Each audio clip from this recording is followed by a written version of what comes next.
Escucha, Carlos de Pando, escucha esto. Ajá. Ah, mísera de mí, infelice. Apurar cielos pretendo, ya que me tratáis así. ¿Qué delito cometí contra vosotros naciendo? ¿No nacieron los demás? Pues si los demás nacieron, ¿qué privilegios tuvieron que yo no goce jamás? ¿Qué acabo de hacer? No Interpretar. muy claro. Sí, ya. Interpretar. Bueno. Que tenemos hoy como invitados para el nuevo programa de Esto ya se ha hecho. Actores. Actores. Vamos a traer actores para hablar sobre... Una actriz. Un actor y una actriz, efectivamente, para hablar sobre guión, la relación con los guionistas e incluso su propia experiencia intentando saltar al gremio guionista, que es el que mola. Uh-huh. Pues sí, tenemos hoy a Ricardo Gómez y a Marta Azas en Esto ya se ha hecho y arrancamos ya el programa. Esto ya se ha hecho. Madre de Dios. Bienvenidos, bienvenidas un día más a Esto ya se ha hecho, el podcast del Sindicato ALMA, Sindicato Oficial de Guionistas de España, en colaboración con DAMA, Entidad de Gestión de Derechos de Autor de Obras Audiovisuales. Y hoy tenemos con nosotros a dos personas muy interesantes. Tenemos a Ricardo Gómez y a Marta Azas, actores en un podcast de guión. La cosa promete, vamos a ver. Ricardo, pues voy a hacer una presentación, voy a leer para no equivocarme mucho. Ricardo, pues cuéntame, igual has hecho algún capítulo, sí, puede ser. No sé, tendría que mirar. Un ciento de cosas, nominado algo ya por Los Últimos de Filipinas, si no me equivoco. Mucho teatro también, y lo último que has hecho ha sido La Ruta, que igual estás con segunda temporada, ya nos contarás. Uh-huh. Romancero y un par de proyectos futuros, que hablaremos ahora de ello también. Y Marta, pues es que también un ciento de cosas, o sea, El Comisario, Espectral Central, Velvet, Gran Hotel, y lo último, Días Mejores, ¿es lo último? Que sí, más o menos sí. Que se pueda contar, Que se pueda contar, sí. Vale, perfecto. Pues vamos a hablar de la relación entre guión y actores-actrices, entre casting y guión. Y vamos a empezar, como empezamos siempre, que es preguntándoos por qué os hicisteis actor y actriz. En vuestro caso. Si quieres empezar tú, Marta. ¿Empiezo yo? Pues yo es que desde pequeña he querido ser actriz y como no quería ser otra cosa y me parecía un mundo fascinante, mis padres me tuvieron jóvenes y entonces ellos salían de marcha y me dejaban con mis abuelos los sábados y ellos eran bastante cinéfilos y entonces pues empecé a ver las pelis de Hitchcock, Lo que el viento se llevó, todas esas películas y yo como decía, ¡guau! Eso es lo que yo quiero. Entonces me encantaba el mundo del cine y como que lo he tenido muy claro siempre que quería ser actriz y poder vivir muchas vidas y hacer cosas de acción y... Esta es buena, ¿eh? Padres, madres, los niños que se crían delante de una pantalla no siempre salen delincuentes. No pueden salir actores y actrices. Guionistas. Ricardo. A mí me forzaron. A los 6 años me... No, yo... Bueno, mi madre, bailarina, actriz, cantante, yo me pegaba prácticamente casi todos los días pues yendo a los ensayos en el teatro, viéndola trabajar y me obsesioné con que yo también quería salir al escenario, que yo también quería y fue se convirtió como en una fijación y la verdad que mantengo esa cabezonería, siempre he sido muy cabezón, metafórica y literalmente, y la verdad que, bueno, pues a raíz de ahí pues empecé haciendo una obra de teatro y luego pues la serie y ya... Con 5 años pone aquí. 6. A los 6 años una compañera de mi madre le dijo, pues están buscando a chavales para el musical de La Bella y la Bestia. Ahí hiciste de Chip. Sí. Ay, qué suerte. Háblame de eso. Marchaos todos, háblame de Chip. Bueno, es evidentemente mejor personaje de la historia de Disney desde mi punto de vista.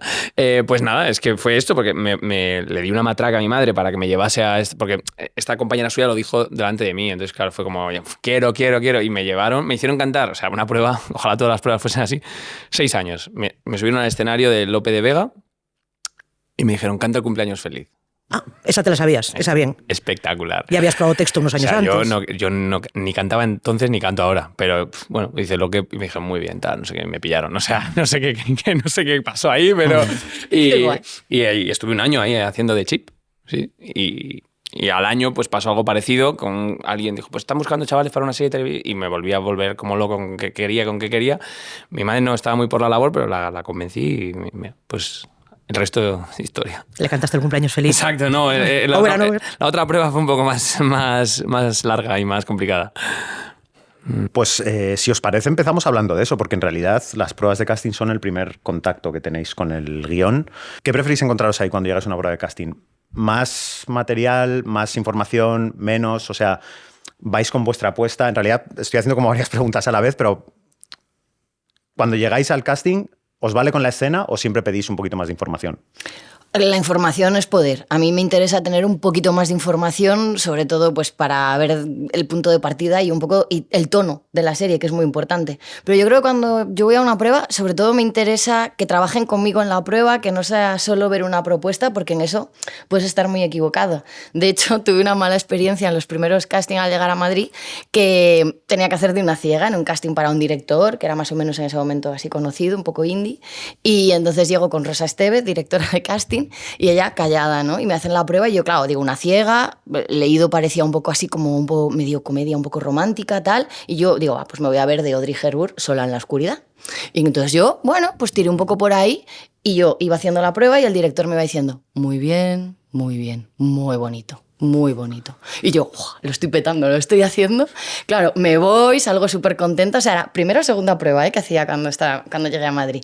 Y llama Rosa Estevez a mi repre de entonces y dice, pero vaya prueba que ha hecho Marta. Es que estaba súper desencaminada, es que esto no tiene nada que ver, es que... Y dices, pues, ¿qué os costaba habérmelo dicho que lo que queríais era una cosa sosa? A día de hoy me atrevo a decir sosa. Bueno, es que, a ver, las pruebas... o sea, siempre es mejor, pues, si hay guión, pues leer el guión, si una descripción del personaje, o sea, siempre está bien tener algo más aparte de la separata de una o dos secuencias que te puedan pasar. Pero es verdad que depende del tipo de proyecto y también ya con el tiempo y demás, a veces... depende de cuál sea la fase en la que está la prueba. Okay. Es decir, me he leído guiones que no han ido a ningún sitio, ¿sabes? Como de decir, no, pues que era una prueba que estábamos viendo a 12.000 personas y es como, bueno, o sea, vamos a trabajar sobre una secuencia, una descripción y tal, y si se avanza y hay un interés y un no sé qué, pues adelante ya como... Entonces sí, leer material. Yo siempre creo que cuanto más material puedas tener, mucho mejor. ¿Y lleváis vuestra propuesta en general? Que es una cosa que siempre pasa, ¿no? Que haces la prueba de casting, en principio, con las indicaciones que te dan la persona que esté allí, sea director o directora de casting o director o directora del proyecto. Y luego siempre dicen, o por lo menos en mi experiencia, es como, ¿y ahora qué traes tú? Que a veces es como... Siempre ahora relájate, ¿sabes? Hazla como tú.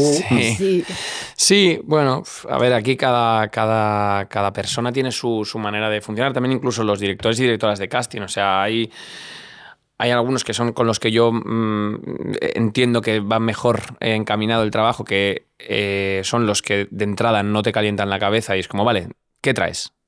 Entonces haces lo que tú traes y luego dice, vale, muy bien, pues está lejos, está cerca de lo que buscamos, entonces ahora nos ponemos a trabajar. Y luego están los que a priori te dicen, bueno, esto vamos a hablar de esto está... Entonces tú por dentro vas pensando, pues yo no traía nada de esto. Bueno, pues ahora, entonces ya haces la primera toma, ya la haces acojonado. Entonces yo prefiero lo otro, que es como, esté encaminado o desencaminado, yo he traído esto, vale, entonces ahora nos ponemos a trabajar porque se parece a lo que queréis o porque no se parece nada, pero... Claro. Sí, yo también siempre llevo una propuesta, pero intento llegar flexible, no llevar una propuesta y que no me puedan sacar de ahí, sino que es como cuando te lees un libro y te imaginas cómo serán los personajes y tal, pues esto es igual, me leo el guión y digo, pues yo esto creo que lo haría así, pero mola mucho que luego te digan, no, por aquí, estás lejos, cerca, sí. Es como caliente. Sí, y sobre todo yo, con el paso del tiempo, una de las cosas que he aprendido es que en los castings no tienes que hacerlo bien. O sea, creo que la clave para hacer un buen casting es ser muy moldeable. Es decir, no lo están rodando ni se va a emitir ya directamente. Exacto. Es decir, no tienes que hacer lo que se espera que hagas el día que te cojan y lo ruedes. Y que la secuencia tenga ritmo, claro, y todo exacto. esto. Lo que tienes es que yo creo que mostrar una flexibilidad y una moldeabilidad de que si te dicen ahora por aquí, puedes llegar ahí. Si te dicen ahora por acá, pues puedes llegar por acá. Y que luego ya veremos. Y visto desde el otro lado, puedes hacer una prueba increíble, pero hay algo cuando entras por la puerta que ya un poco por el puzzle de cómo tienen pensado ya el reparto y todo, ya hay no.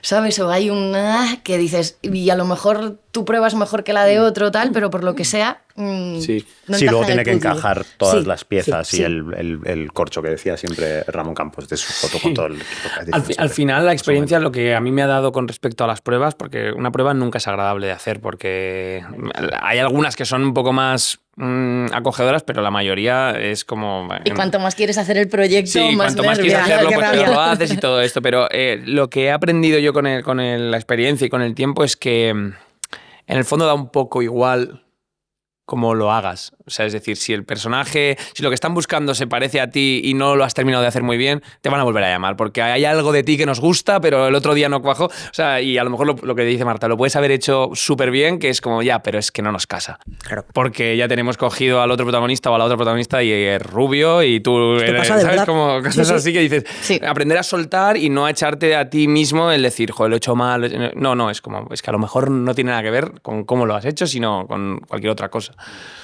Es que a veces sí pasa, ¿no? También cuando nosotros hemos hecho casting, muchas veces piensas en...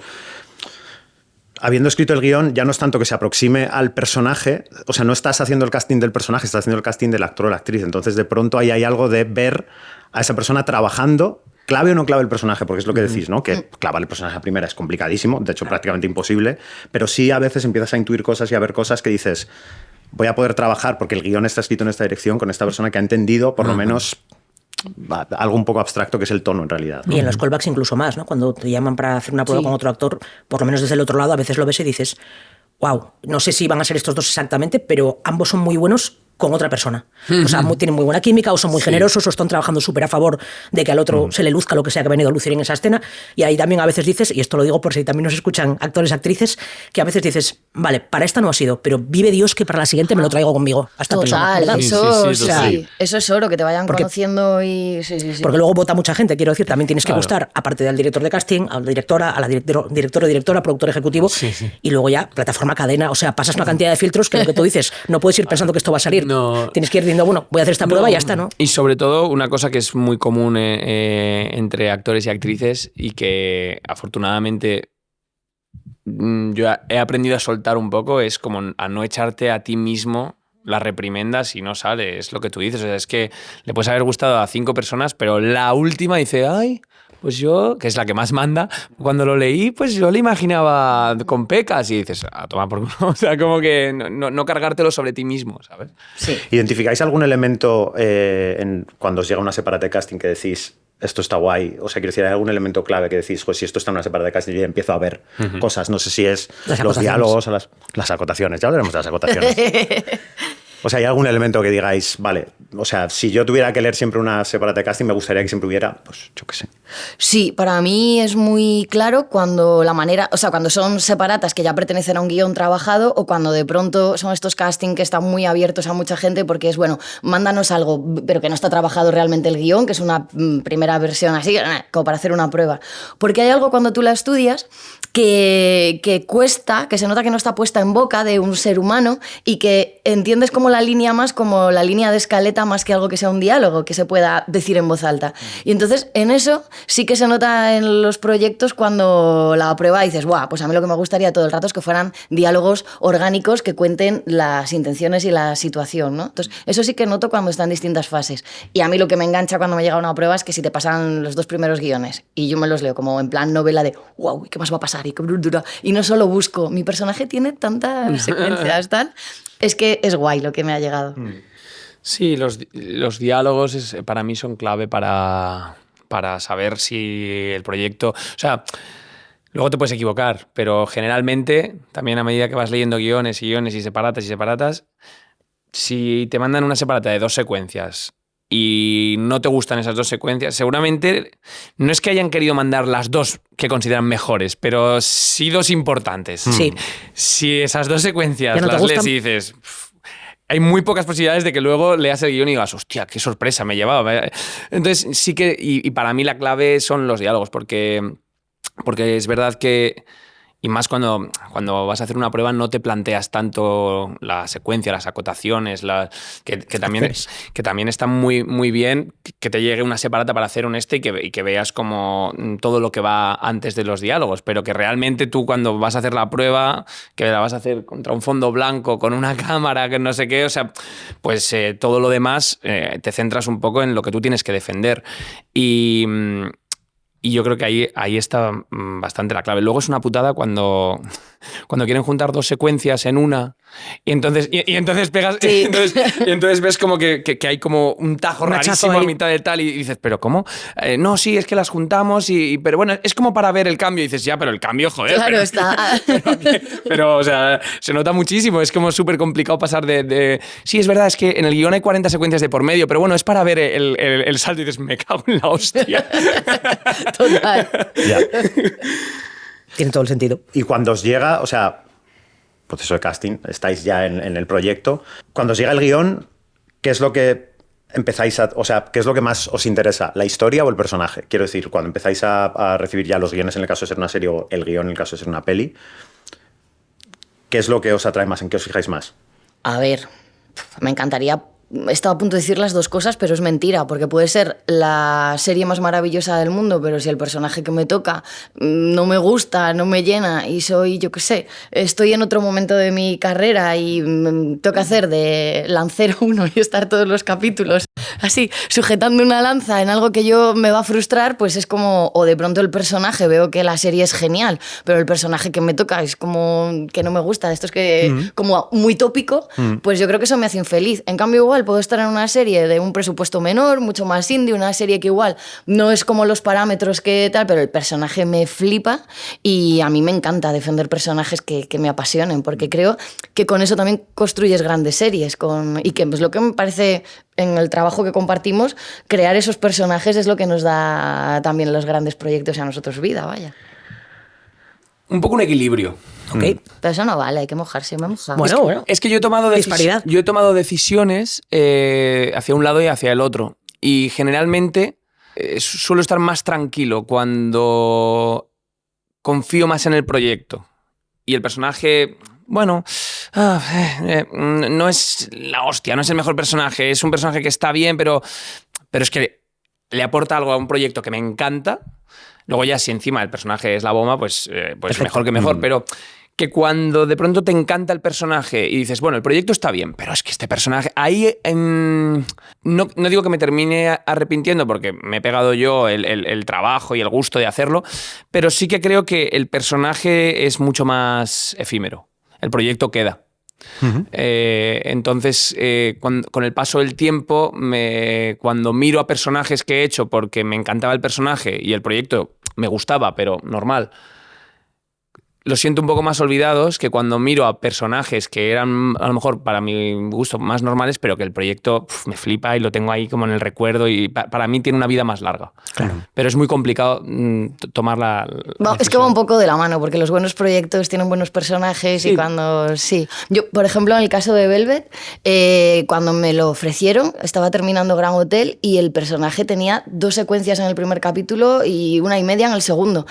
Pero esa serie, no sé, de esto que te dan el olfato que la lees y dices, el proyecto me encanta, quiero estar, el personaje es pequeño, que no tiene por qué ser grande, pero me gusta cómo está escrito, me gusta el personaje, me gusta tal, apuesto por esto. Y además recuerdo que para mí fue una decisión importante porque me ofrecieron otra cosa a la vez, que era un personaje en un proyecto de estos de mucho dinero, de mucho más, que luego no llegó a ningún puerto y el otro personaje era más grande, pero fue como una decisión de estas de, no sé, que estaba inspirada ese día y fue de, es que yo quiero estar en esto. Además nos pasó, o sea, recuerdo porque yo estuve en Velvet, que fue un personaje que fue creciendo y cambiando y evolucionando mucho a medida que avanzó la serie, o sea, que no teníamos, tengo la sensación, el personaje tan claro al principio y luego en el viaje tan largo vimos cómo trabajabais, porque además tú tenías muchísimo con Javier Rey. Sí. Y que esa pareja funcionaba increíble, que tenías mogollón de química y eso creció en el guión porque también había algo de tienes que ver también lo que te da el actor al guión para que luego también suba eso un poco, ¿no?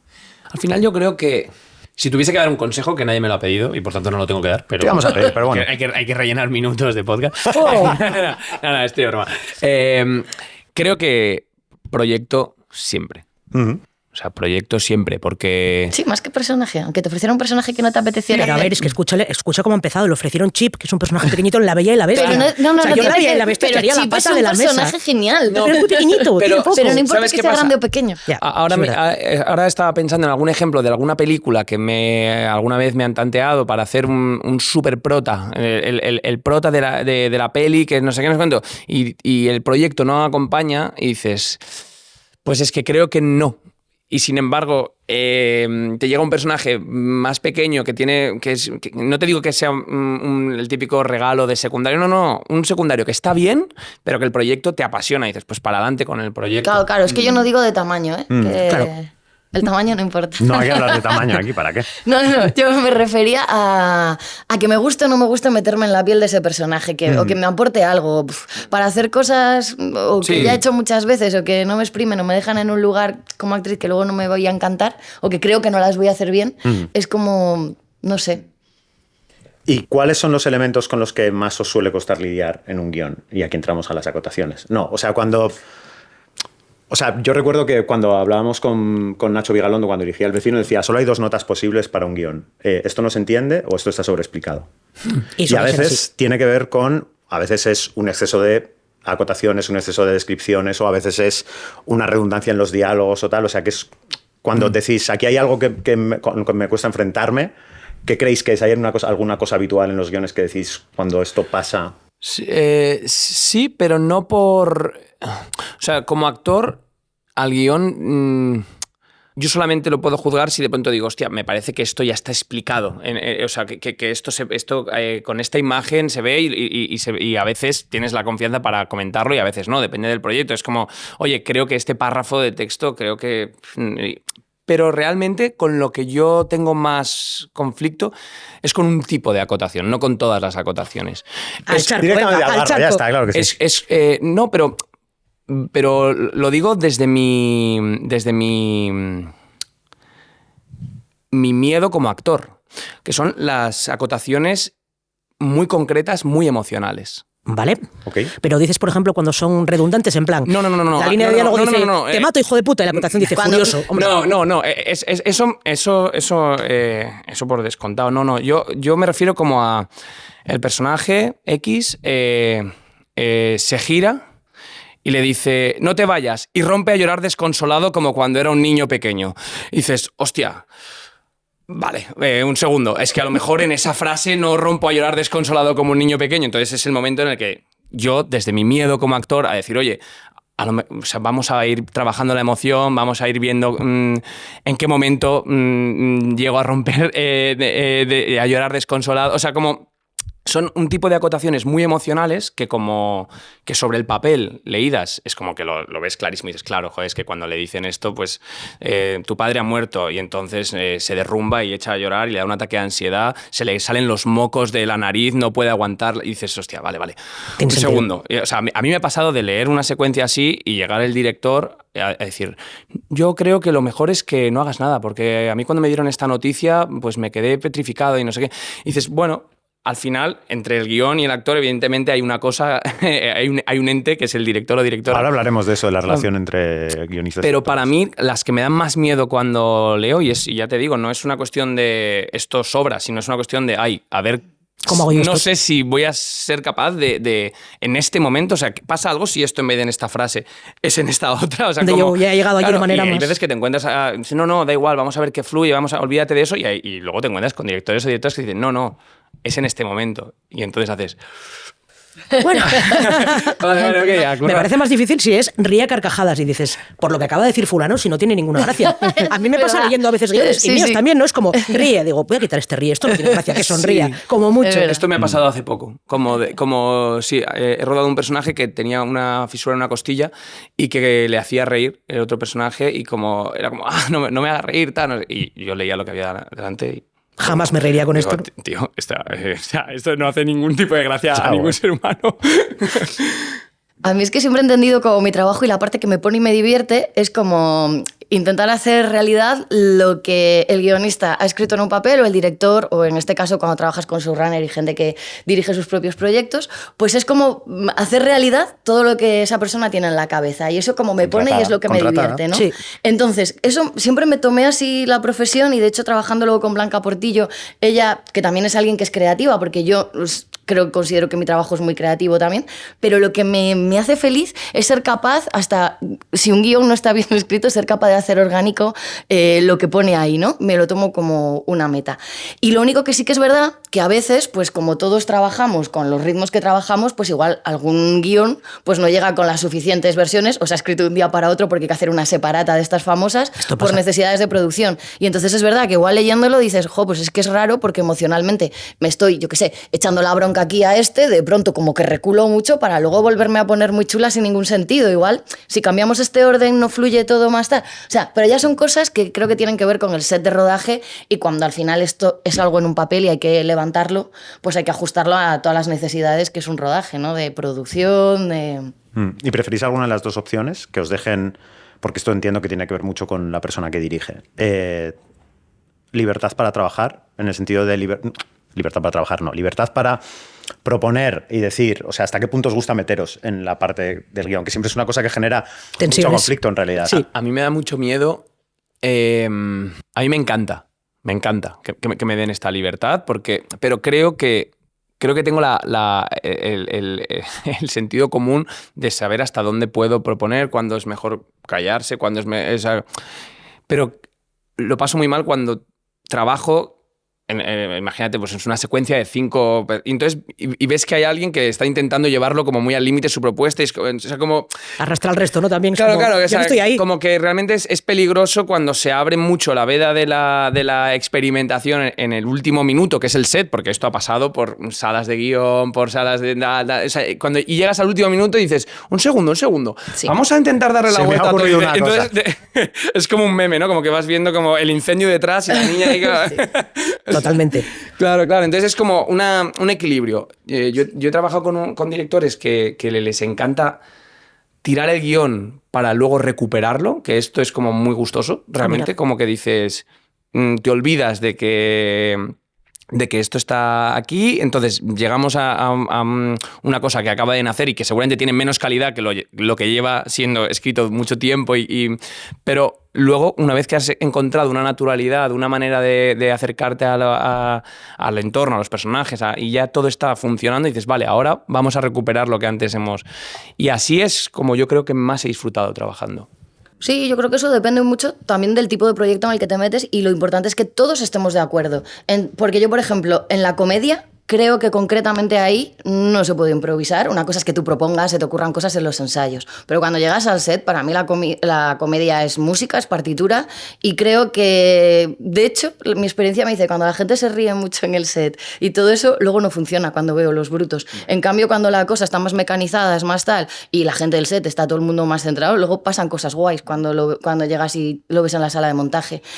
Y luego he tenido experiencias maravillosas improvisando, pero porque ya era un formato que estaba así, como puede ser Impares, aquella serie que a ti te daban un tema y tú luego tenías 9 minutos para improvisar sobre eso, para luego rescatar 3. Y trabajabas con un guionista al lado que iba rescatando qué cosas se te habían ocurrido, ¿no? O se les ocurría y te tiraban líneas. Entonces, me parece para mí que son dos trabajos un poco diferentes.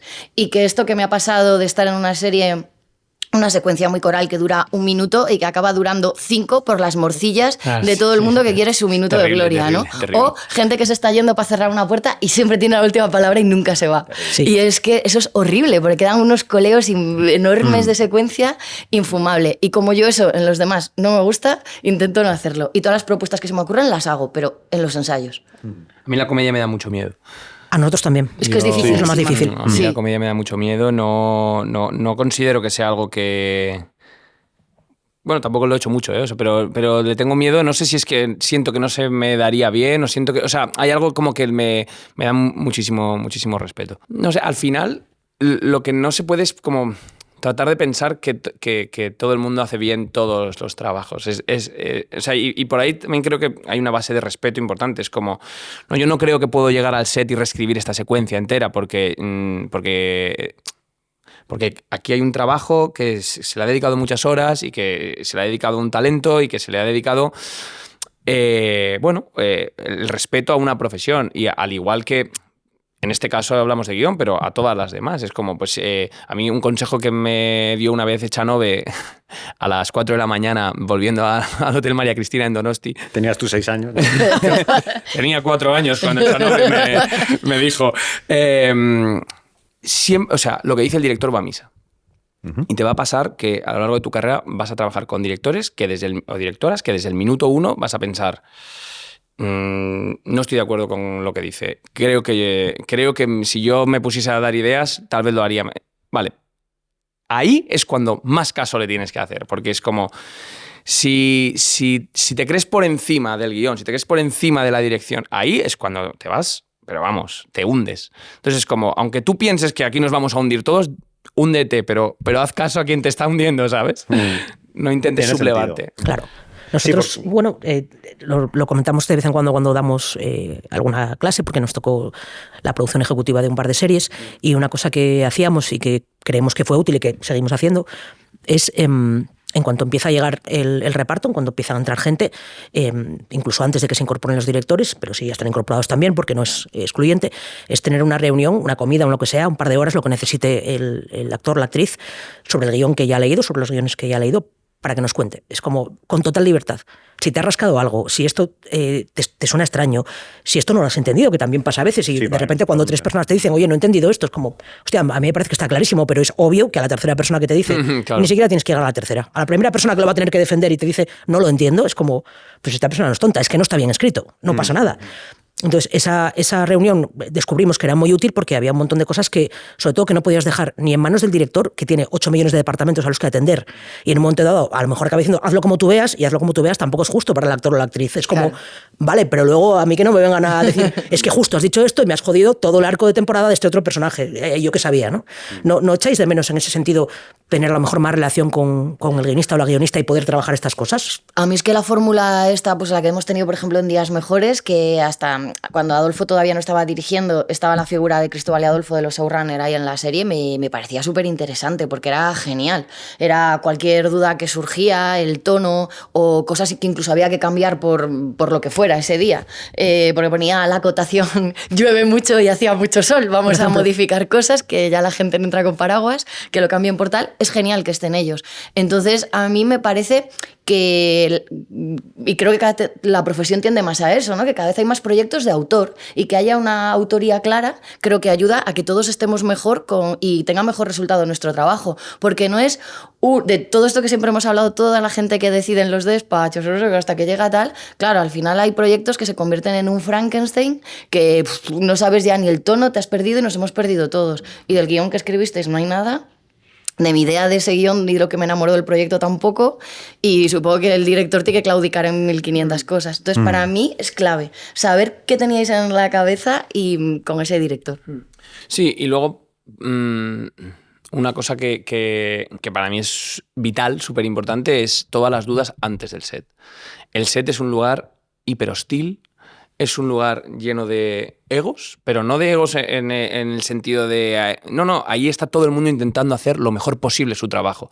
Y entonces ahí se abre una cantidad de puerta a las frustraciones porque hay una obra al lado que no para. Y el de sonido que quiere hacerlo lo mejor posible le toca envainársela hoy, pero es que al día siguiente le toca envainársela al dire de foto porque no sé qué. Luego al director, luego el actor, oye, tenemos 5 minutos para hacer esto, tenemos una toma. O sea, quiero decirte...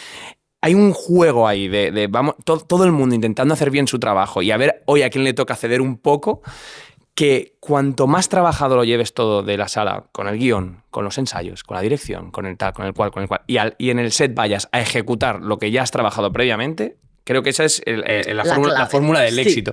Como tú llegues al set a decir, oye, perdonad, sí, ya está todo iluminado, ¿no? Un segundo nada más. No entiendo por qué digo esto. Te fuiste a la mierda. O sea, te fuiste a la mierda, ¿sabes? Como... Y tienes 1000 ojos ya odiándote así. Claro. Es como... Ya todo el mundo sabe que va a ser un día largo ese. Sí. Además ves el equipo que dices, voy llamando a casa. Exacto. Y realmente...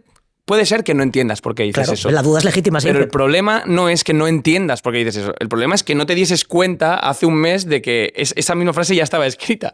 Claro. O sea, y realmente creo que el trabajo pasa por intentar quitarle cosas al set. Y en el set vamos todos a intentar hacerlo lo mejor posible sin obstruir. Sí, en nuestra experiencia sí es más fácil si hay comunicación directa con todas las partes del equipo, ser posible, pero especialmente con el reparto, también por evitar porque a nosotros nos pasa, y entiendo que a vosotros también, el momento de, nos llama el director, oye, que hay un problema con esto, y tú ya vas en plan, a ver qué le pasa a este gracioso de los cojones, que por supuesto es el señor de la morcilla divina, y entonces, que esto ha pasado, mucha gente muy buena, muy graciosa, improvisando, y vaya por Dios, cuando tienen problemas es como, me he traído esto de casa reescrito, dices, bueno, a ver qué hacemos. Para evitar eso, si la comunicación antes es buena, y también a vosotros pasará que es como, joder, tengo duda, y aquí llega el señorito que ha escrito a las Alegres Comadres de Windsor y The Wire, ¿sabes?, a defender esta mierda que no hay Dios que la levante. Pues para evitar que todo esto esté en la cabeza de todos cuando nos sentamos, también mola ir con todo el relajo del mundo. Es como, vamos a hablar, esto no está escrito en piedra, ¿sabes? Y yo lo he visto hacia el otro lado también, es como, ok, vale, no, creo que este chiste no lo pillaré en mi vida, pero como cada vez que lo hago se ríe todo el mundo, pues voy a dar por hecho que soy yo, que este sentido del humor no lo comparto. ¿Cómo es que lo tenía que hacer? Así, vale, lo hago, ya está. Eso yo lo he vivido en el teatro y a día de hoy hay algún gag de 500 personas, ja, y a mí jurarme el director que aquí cuando digas esto se van a reír y yo, si tú lo dices, ¿no? Vale. y decir, es que funciona y no sé por qué funciona. Claro. Y en eso es verdad que ha pasado. O sea, ir relajados, ir pensando todos que vamos a intentar charlar y mejorar lo que ya está escrito para que luego esté lo mejor posible interpretado, ayuda bastante a evitarte, pues eso, este momento de, pues que se ha traído 3 escenas escritas de casa, ¿qué hago? ¿Se las doy al guionista para que las interprete? Porque no, claro, ya que le ha hecho el trabajo el guionista, vamos a... Terrible. No, a mí me genera una duda que es, como actor, si a ti te ofrecen y aceptas y estás en mitad de un montaje de hacer Hamlet, tú no tienes los cojones de ir y decir, oye, esta frase... Esta frase que yo no creo que tenga sentido. O sea, quiero decirte, esto, y supongo que es el tiempo y el testeo lo que evidentemente ya dice, no, esto funciona porque Hamlet lleva escrito 500 años y no sé qué. Pero sí que siento que a ciertos textos, y ahora saco a Shakespeare de la ecuación, pero como siento que el teatro tiene un respeto hacia el texto mayor que el audiovisual. Es como, no, este es el libreto que ha llegado. Y esto es lo que se dice. Y evidentemente, pues el día a día, el teatro, pues al final, pues dices, joder, esto no estaba en el guión y en el libreto y al final apareció y se ha quedado y tal. Vale, pero nadie se plantea si esto que escribió X hace X años funciona o no funciona. Es el texto, punto, se dice. Sin embargo, en el audiovisual, y supongo que tiene que ver con que estáis vivos, y nos podemos pegar. Ya, claro. A la salida. Porque risas muertos. Claro, es verdad. Porque no te mueres, no te respetan. Claro. Supongo que tiene que ver con que estáis vivos y tenéis un móvil y esto que has escrito, que hostias, a ver, no sé. Pero en el fondo creo que tiene que ver con el tiempo, un poco. Que como que si tú sientes que la versión es de hace un mes, pues sientes que, bueno, que todavía se puede cambiar. Si sientes que tiene 200 años, tú no te atreves a decir ni mu.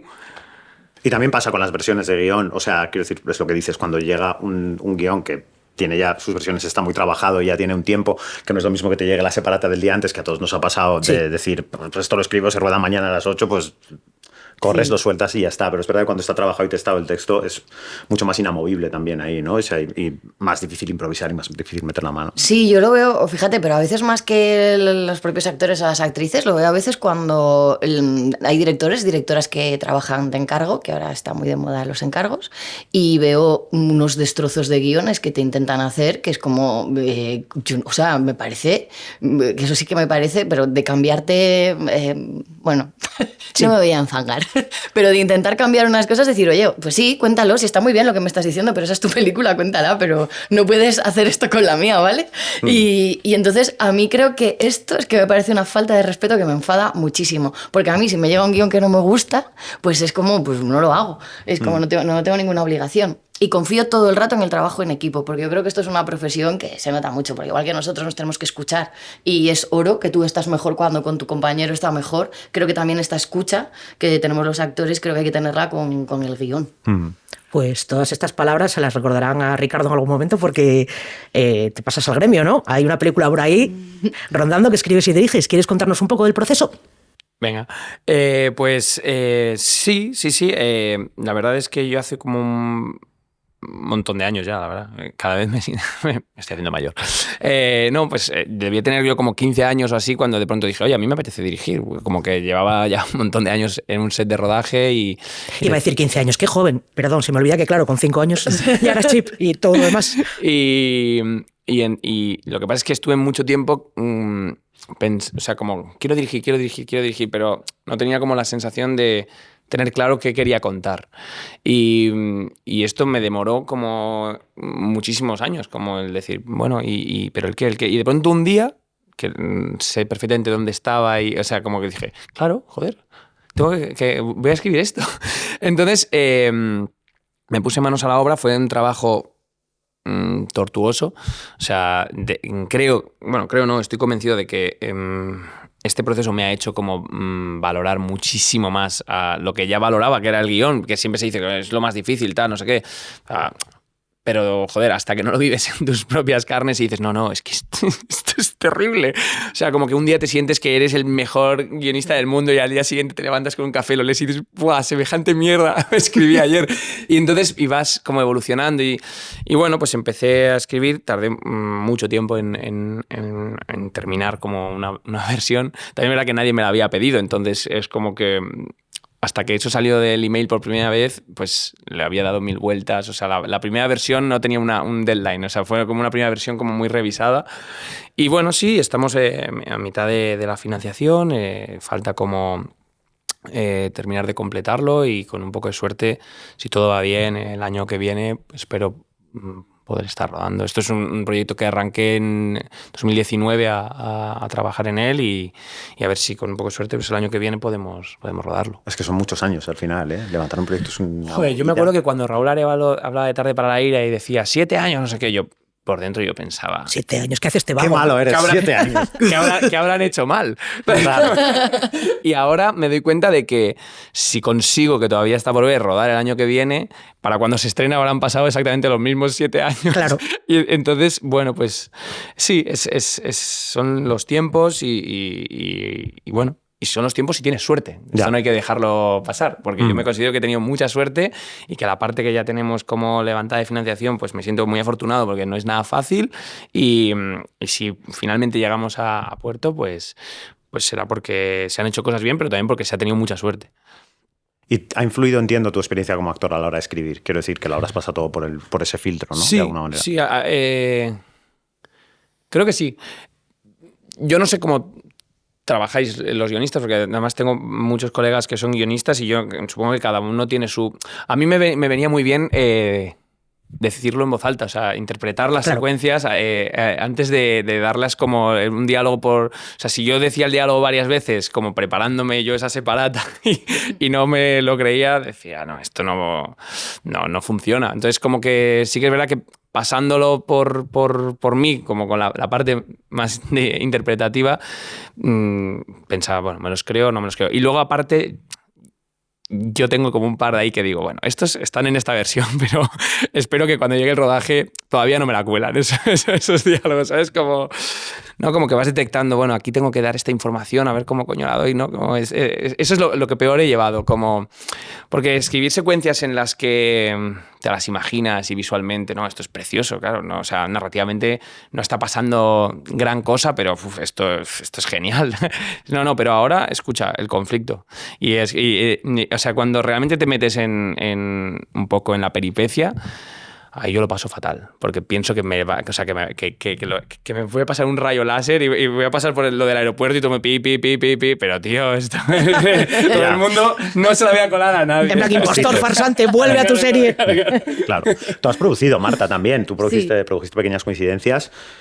También la parte de pronto, porque me acota una frase aquí que me gusta mucho, que es como productora, una frase tuya, antes de cambiar una coma me lo pienso. De pronto, a la hora de producir...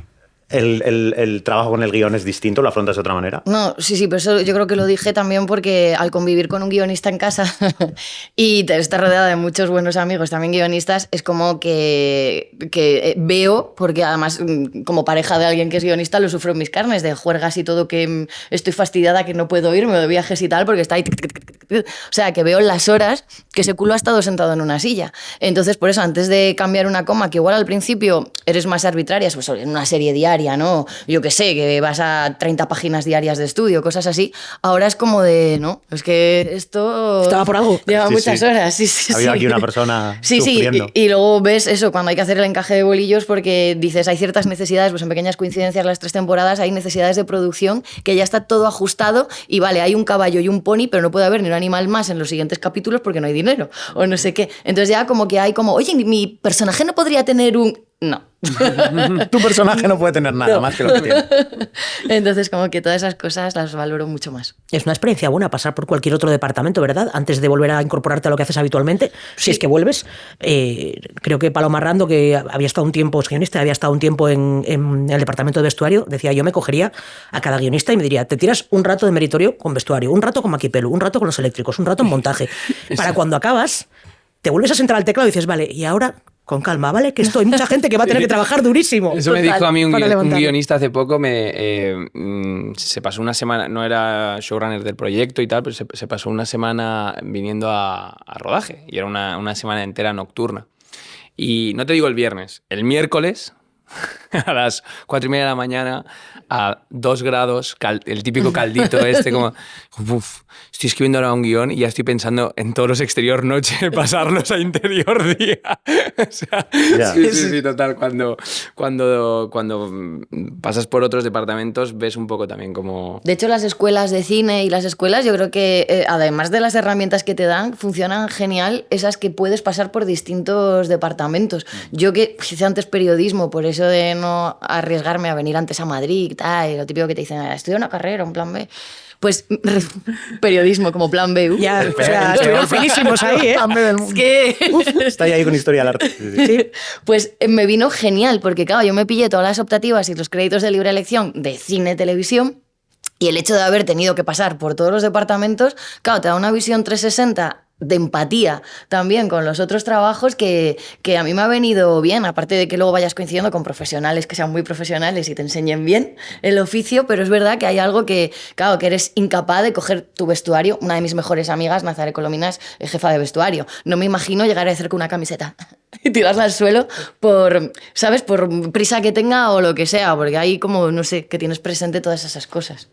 Tú habías estudiado en Cristina Rota, ¿no? Donde, por lo que nos cuentan a veces compañeros y compañeras, sí que le da mucha importancia a lo que aporta el actor o la actriz en la construcción del personaje. ¿Tú ahí sientes que ahí te inculcaron algo en ese sentido que te fue útil? Sí, a mí, que venía lo que os contaba de ver con mis abuelos todas las películas dobladas de las actrices que hablaban todo como bla, bla, bla, bla. Ay, mejor doblaje del mundo. Imagínate, me vino genial ir a Cristina Rota, pero claro, yo ya venía más mayor porque venía de haber hecho periodismo, venía tal, y me empecé en las clases con ella, pero yo me flipaba el método de Cristina Rota de lo de, es que no sé cómo interpretar este texto, ¿vale? Pues interpreta eso, que no sabes, empieza por ahí, ¿no? O en los ensayos, usar las aproximaciones, las intenciones del personaje en el análisis para luego llegar al texto. Pero yo siempre me preocupaba por llegar al texto, que eso fuera mi meta final. No pasarme de estas veces que te puedes quedar en bucle improvisando siempre y luego no es orgánico decir lo que pone, ¿no? Entonces trabajé con ella el perro del hortelano, cosas en verso, cosas así. Y para mí me dio unas herramientas muy chulas porque ella sí que... Pero no te dice, es como llévalo a tu terreno, pero porque uno de los consejos que daba bueno era, no me gusta que tú tengas más personalidad que el personaje, porque ese personaje la tiene, está muy bien escrito. Entonces no puede ser que tú seas más interesante como persona que lo que estás haciendo en un escenario. Eso ya lo he visto. O sea, entonces creo que eso está muy bien. Pero siempre eso, respetando y que todas esas aproximaciones son para llegar a un fin, que es un esqueleto, una cosa que está. Igual suena un poco frívola la comparación, pero según estabas diciendo esto, me acordaba de, no sé de quién era el consejo, porque yo me he visto por no pasar frío, no sé ya nada de vestuario ni nada. Pero alguien decía, cuando alguien se le va un pelín la mano con la ropa, es como, no estás para competir con tu ropa, la ropa está para realzarte a ti. Ah. O sea, debajo de esa ropa tiene que haber una persona a la que la ropa no le quite prestancia ni nada. Claro. Si vas de payaso, pues mira, acaba de entrar un payaso, nunca digan acaba de entrar fulanito vestido de payaso. Claro. Si no eres Carrie Bradshaw, no hay cosas que no te puedes Y esto poner. parece un poco lo mismo, ¿no? Es como no te pelees con tu personaje. Claro. No puedes estar por encima de tu personaje. Eso ves. Al final yo creo que lo complicado y lo más complicado bueno, de las cosas más complicadas para mí del trabajo como actor es... suena un poco a que ya se ha dicho, pero es que es verdad, o sea, es como desaparecer. O sea, cuanto más intentas estar al final es peor. Y cuando ves a un actor o a una actriz que mientras está rodando está sintiendo lo buenísima que es, pues al final esto como espectador a mí me saca. Pero si tú coges un texto y a través del director o directora te ayudan a que seas tú la persona que interprete ese texto, vive esas emociones, pero eliminándote a ti, intentando que lo que está escrito pase a la pantalla de la manera en la que se entrometan menos factores, yo creo que ese es lo que debería ser como todas las piezas bien hechas, que luego nunca sale todo al 100% y siempre, evidentemente, somos humanos y metemos nuestras cosas, pero yo creo que los trabajos que yo más admiro son en los que realmente digo, hostia, es que es el personaje, o sea, está este texto y está pasado por esta persona, pero es como una especie de canal para decir esto y para hacer esto, pero no veo que esté intentando ni su talento, ni su ego, ni entrometerse por el medio para decir, mirad esto que estoy haciendo. Total, Sí. ahí me ha pasado ver de vergüenza propia ver algún trabajo mío de los primeros de Episódica así al llegar a Madrid y sobre todo con llorar, ¿no? De esto de, claro, piensas, me lo preparo todo y verme en tus minisegundos de gloria de Episódico así minúsculo, verme mi cara de satisfacción, pero llorando como diciendo, estoy consiguiendo, me Llorando está saliendo la súper bien. lágrima. Bien, Marta, y yo, ¡joder! Qué vergüenza en mi casa estar notando de esto de, venga, voy a enseñar bien la cara y que se vea como que... Que se vea. Y eso me ha dado una rabia y me he reído ya viéndome luego con el tiempo decir, joder. Entonces esa pornografía emocional que a veces practicamos los actores, es algo que lo tengo como meta, no hacerlo, intentar no hacerlo porque... Estamos ya... Minutos finales. Minutos finales y siempre terminamos con la misma pregunta, que es ¿cuál es el mejor consejo que os han dado para vuestra profesión o el que vosotros le daríais a cualquier persona que quisiera dedicarse a lo vuestro? Así que, Pues- que empiece el que quiera. Además del que os he dicho así, de que el personaje tiene que ser muy interesante, pues a mí, Concha Velasco, en Gran Hotel, me dijo que nunca antes de una secuencia de llorar me meta una gran comilona o un día que me vio en el catering desayunando a lo loco, porque dice que nadie en la vida real tampoco es capaz de llorar así, con el estómago lleno. Hostia. Y toda la razón. Las secuencias estas muy emocionales, te juro que hice como... Un momento.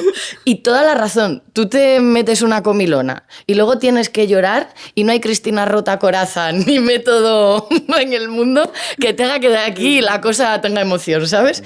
Y me pareció un súper consejo y práctico. Buenísimo. Y yo ahora mismo la verdad es que estoy en el consejo que daría es diviértete por el camino, porque yo me lo estoy pasando muy bien y al final es lo que me queda. Intento en cada rodaje que estoy pasármelo genial y las inseguridades ya en casa me las trabajo, Ya te las lidias. pero pasármelo bien. Sí, el mío también va un poco por ahí, o sea, me lo dieron y lo doy. Lo pasas, Sí, generosamente lo al paso, siguiente. exacto. Intento como no entrometerme por el camino del consejo, que es... No solo se puede trabajar bien desde el amor y el cariño, pero creo que es la mejor manera. Es decir, cuando tú vas a entrar en un proceso artístico, de cualquier índole artística, pero en este caso cinematográfico, audiovisual, teatral, y vas a estar conviviendo con otras personas, con otros artistas, que unos escriben, que otros dirigen, que otros fotografían, que otros... Vamos a intentar tratarnos bien. Vamos a llevarnos bien. Sí, o sea, es decir, no te digo que tengas que ir a trabajar a hacerte amigos, pero trátame desde el cariño y yo te voy a tratar desde el cariño y no me, o sea, no me des por sentado, no me hables mal, o sea, es decir, trátame bien y partiendo de una base de respeto y de cariño, que en el fondo si tú hablas con un cocinero, pues te dirá, no, es que esto no lo he hecho en 5 minutos, le he dado cariño, le he dado un trabajo, pues trabajar desde ahí. Creo que luego podremos estar más o menos orgullosos del resultado final, pero el camino hasta llegar a ese resultado por lo menos no será ni traumático y seguramente con un poco de suerte lo habrás disfrutado. Totalmente. No puedo estar más de acuerdo. Sí. Pues para cerrar, perfecto. Muchas gracias. Buenísimos consejos. Muchísimas gracias por venir. Gracias a vosotros. Un placer. Nada, gracias por traernos. Un gusto. Se despiden tristes. Acotación.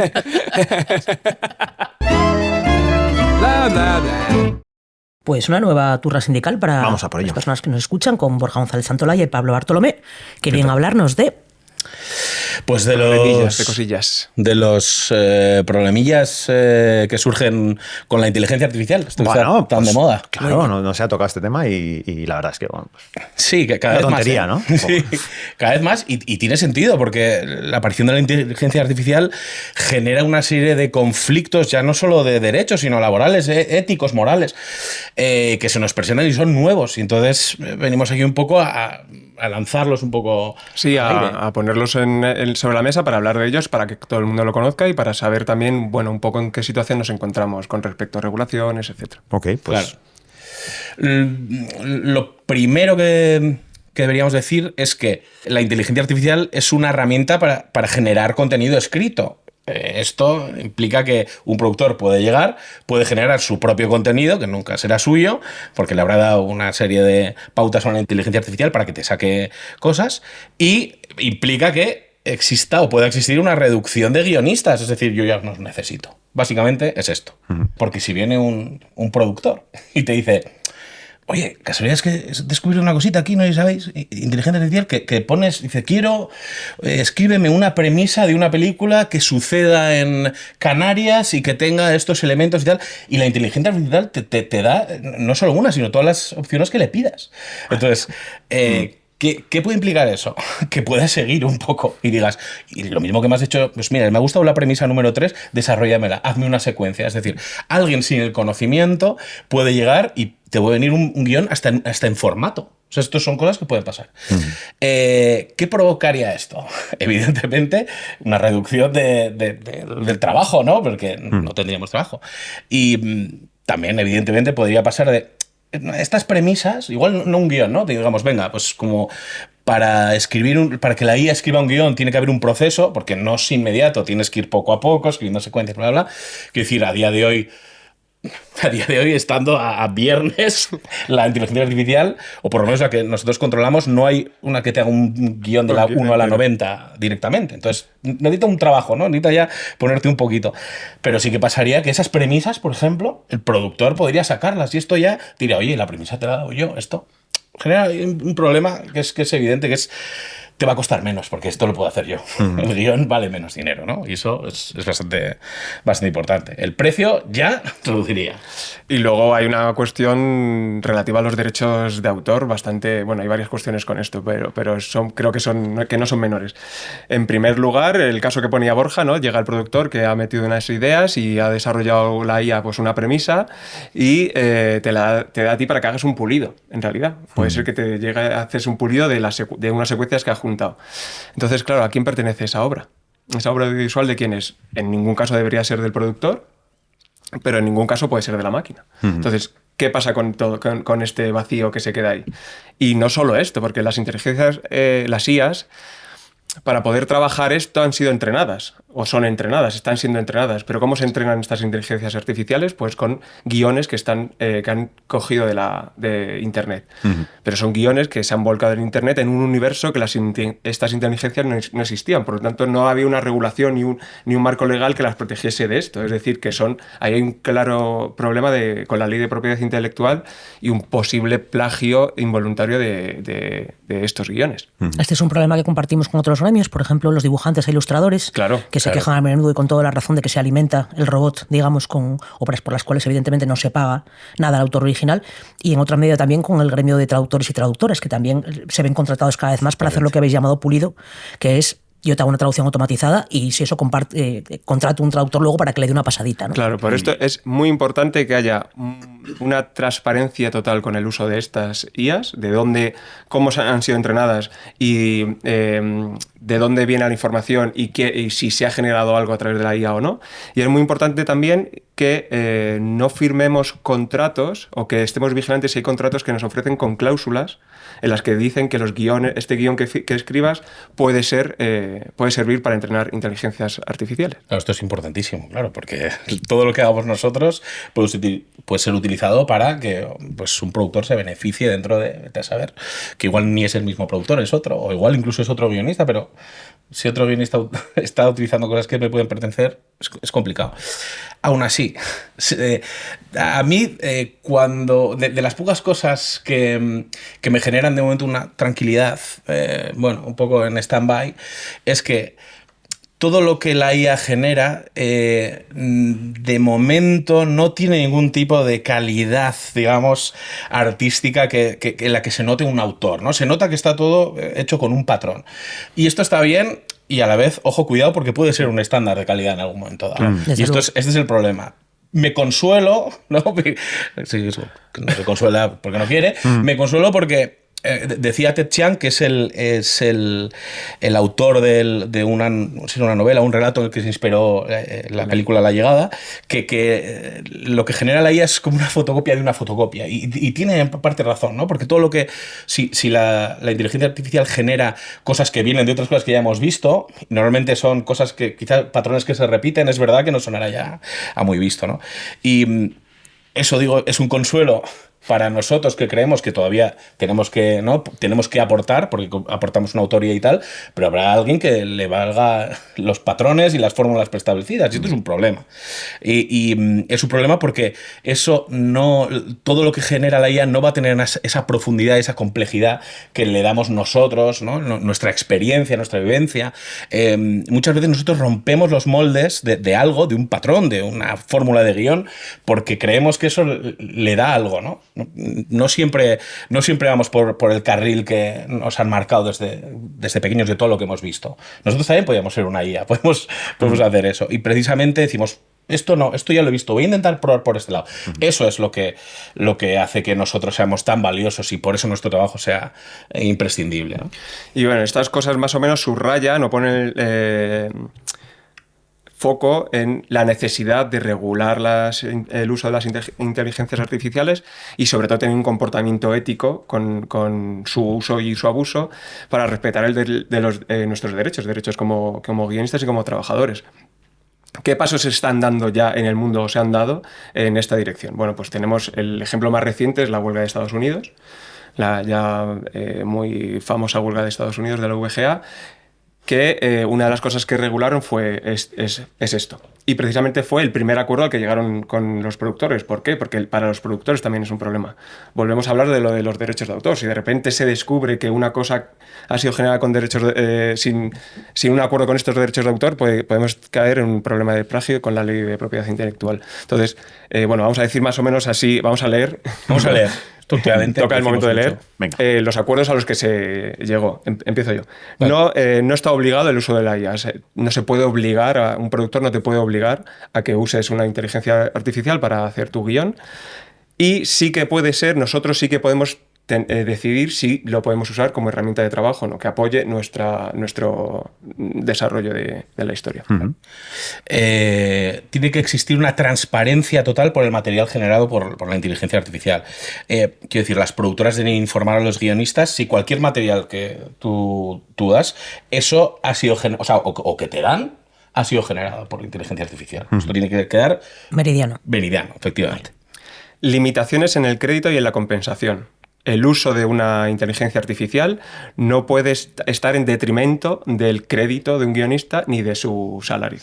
Claro, efectivamente. Que es lo primero que habéis dicho más, ¿no? Que los principales riesgos son la pérdida de trabajo, la reducción de salarios. Sí. Y como hemos dicho antes también, la protección contra la explotación para entrenar la inteligencia artificial. Es decir, que no se permite usar el trabajo de los guionistas para entrenar a inteligencias artificiales sin su consentimiento. Estas son un poco las medidas principales. Estas son las medidas que se han tomado y que más o menos estarían dentro del marco que más nos pueden proteger o que, bueno, yo creo que es el camino que se tiene que recorrer. ¿Qué está pasando en Europa, en España en concreto? Bueno, pues en Europa la FSE, la Federación de Guionistas Europeos, está ahora mismo enviando una encuesta a los guionistas europeos. Nosotros vamos a dejar el enlace en la descripción del programa para recopilar información. ¿Por qué? Porque se está tramitando una ley en el Parlamento Europeo, la Ley de Inteligencia Artificial, que es una ley que más o menos está en buena dirección, podemos decir eso, está dando los pasos correctos. Es una ley que protege o que no va en conflicto con los derechos de autor, pero es una ley que todavía tiene una ambigüedad en la redacción bastante amplia y que quedan muchas cosas por definir de la transparencia, de la regulación y bueno, queda un montón de trabajo. Estamos como en los primeros pasos. Entonces la FSE está haciendo su trabajo, vamos a llamarlo de lobby en Europa, para intentar estar ahí, al quite. Ok. Y estamos seguros que pronto habrá una legislación sobre este tema porque cada día está más ahí, o sea, lo estamos viendo. Pero no contentos con esto, decidimos que íbamos a preguntarle a una IA qué piensa sobre las IAs. Entonces, esta es su respuesta. Sí, porque ¿por qué no? No, vamos a utilizarla. Claro. Ojo. Podemos usarla como herramienta. Es que la IA, y dices, joder, pues no me cayó tan mal con esta respuesta. Dice, desde la perspectiva de una IA no es cuestión de estar en contra o a favor de esta regulación, Claro que no, sino de reconocer que un uso equilibrado y regulado de la tecnología puede llevar a... ¡Cállate! ¡Cállate! Esto es lo que pienso yo de las IA. Muchas gracias. Claro, cuando Skynet tome conciencia de su propia existencia, será demasiado tarde para que Exacto, John Connor mande al Terminator. Pues muy bien. Protejámonos de la IA en la medida en la que podamos. Protejámonos protegidos. Y hasta aquí el programa de hoy. Queda recordar que podéis enviar vuestras preguntas a Alma Responde, a podcastalma@sindicatoalma.es. Y ya está, que nos vemos el miércoles que viene en Esto Ya Se Ha Hecho. Y hasta aquí. Esto ya se ha hecho. Esto ya se ha hecho es el podcast oficial de Alma, el sindicato de guionistas de España, con la colaboración de Dama, la entidad de gestión de derechos de autor de obras audiovisuales, y grabado en su sede de Madrid. Presentado por Sara Antuña y Carlos de Pablo. Dirección, Alba Lucío y Josep Catel. Guión, documentación y producción, Pablo Bartolomé, Diana Rojo, Borja González Santaolalla y Cristóbal Garrido. Producción y prensa Alma, Julia Ayago, Ana Pineda y Laura Escobar. Diseño gráfico, Borja González Santaolalla. Realización y edición de Lemon Juice. Música, Music Library.